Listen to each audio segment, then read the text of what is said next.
தாக்கலான நிதிநிலை அறிக்கை நல்லா இருக்குன்னு ஒரு பக்கம், அதெல்லாம் சரியில்லைன்னு இன்னொரு பக்கம் அரசியல் தலைவர்கள் அறிக்கையை குறிக்க, உள்ளூர் அரசியல் எல்லாம் நமக்கு ஒத்து வராது, ஒடிசா, பீகார், ஊபி, மாப்பி எல்லாம் தாண்டி உலக அரசியலுக்கு போவோம்னு கிளம்பி வந்துட்டாரு நம்ம இடிதாங்கி.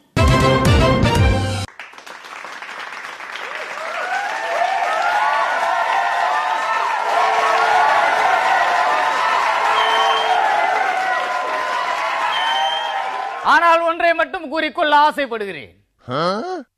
இந்த இடிதாங்கி 2 கரங்களையும் நீட்டி திருச்சிக்கு அழைத்தேன். நீங்கள் திரும்பி பார்க்கவே இல்லை. திரண்டு வாருங்கள் திண்டுக்கல்லுக்கு என்று கூவினேன். ஆளே இல்லாமல் கூட்டம் போட்ட குற்றத்திற்காக வாரண்ட் தான் வந்தது. பரவாயில்லை. இதையெல்லாம் கண்டு கலங்கி கண்ணீர் விடுவதற்கு நான் டி வில்லியர்ஸ் இல்லை. வாழ்க்கை என்பது ஒரு விளையாட்டு.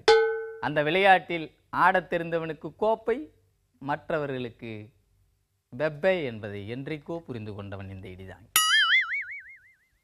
எத்தனை சோதனை வந்தாலும் இடிந்து போக மாட்டான் இந்த இடிதாங்கி என்பதை ஆஸ்திரேலியா நன்கு அறியும். இடிதாங்கி அழைக்கிறார் என்றால் கட்டுச்சோறு கட்டி கொண்டு கட்டுக்கடங்காமல் கூடுவார்கள். அது கோவையாக இருந்தாலும் சரி, கொருக்குப்பேட்டையாக இருந்தாலும் சரி. இந்த கோடை இடியின் கொக்கரிப்பை கேட்க கோடான கோடி காளையர்கள் கூடுவார். ஆனால் இப்போது சங்கத்தமிழ் வளர்த்த மதுரைக்கு வா மரத்தமிழா என்று அழைத்தால் ஈ காக்கா கூட ஏன் என்று கேட்டால் தோனிக்கு தோல் கொடுக்க போகிறோம் என்று போனை கட் பண்ணுகிறார். தோனி அடிச்சா 6, நீ அடிச்சா டொக்ஸி என்று ட்வீட் பண்ணுகிறார்கள். கட்சியின் கொள்கையை கொண்ட கடலை என்று நினைத்து விட்டார்கள். ஆனால் அவர்களுக்கு ஒரு உண்மை தெரியாது. நாளை நடக்கும் அரையிறுதி போட்டியில் ஆஸ்திரேலிய அணியை குஷிப்படுத்த மைதானம் முழுக்க மஞ்சை சட்டைக்காரர்கள் நிரம்பி இருப்பார்கள்.